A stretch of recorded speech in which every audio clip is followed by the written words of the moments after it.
要活得既精彩又健康嘅人生，相信係每個人嘅希望。隨住醫學進步，危疾痊癒率亦都大幅提高。其實對抗危疾，除咗治療之外，能夠把握康復黃金期，配合專家設計嘅復康療程，多管齊下，重拾健康人生，絕非天方夜譚。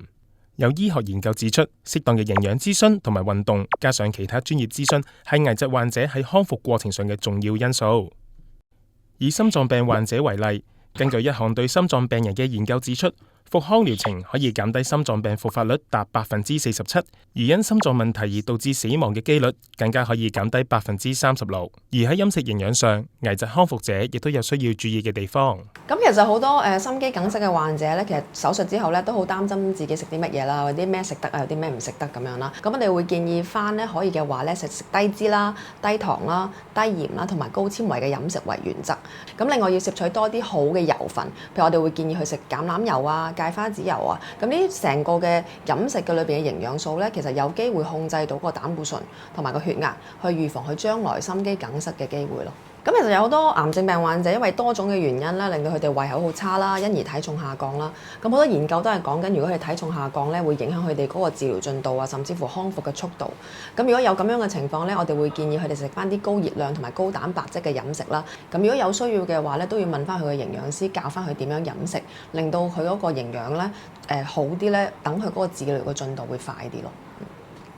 另外，適當嘅運動亦都有助患者復原、恢復身體狀態。運動對於危疾康復患者咧就非常之有好處，因為譬如急性心肌梗塞為例啦，咁佢可以有完一次之後咧，佢亦都有機會有第二次嘅。咁所以如果我哋做得運動足夠嘅話咧，就可以減低佢會再有一次出現危疾嘅機會咯。所以對於康復病患者咧，做運動係非常之緊要嘅。我哋會成日都會強調兩樣嘢啦，第一樣嘢就最緊要就係心肺運動啦，第二樣就係肌肉運動。咁心肺運動當然啦，就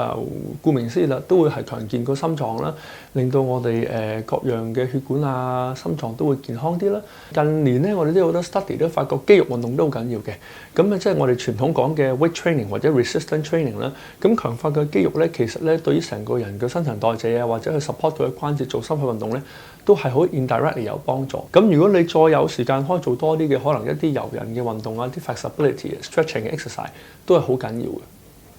既然危疾康復黃金期係咁重要，現時喺市場上有啲保險計劃，唔單止提供預防方案同埋危疾賠償，仲提供病後護理，包括埋心理、營養、運動，甚至中醫諮詢等復康支援。所以當大家選擇危疾保險嘅時候，要了解清楚，有專業團隊全面協助，危疾患者就可以舒緩身心以至財政上嘅壓力，重拾健康人生。